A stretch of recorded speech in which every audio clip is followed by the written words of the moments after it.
Today, I'll show you how to change Figma canvas color. This is the large area behind all of your designs, and adjusting it can help with contrast or visual comfort while you work. To do this, first make sure nothing is selected on your canvas. You can simply click on an empty area in the background. Then look to the right side of the screen and open the Design panel. At the top, you'll see a section called Page. Inside the Page settings, click on the Color swatch. From here, you can choose any color you like. You can pick a solid color, adjust the brightness, or select a neutral tone like a light gray.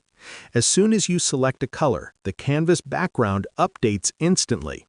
Keep in mind, this only changes the canvas background. Any frames you add on top of it can still have their own individual background colors. And that's it. You've successfully changed the canvas color in Figma, making your workspace look exactly the way you want.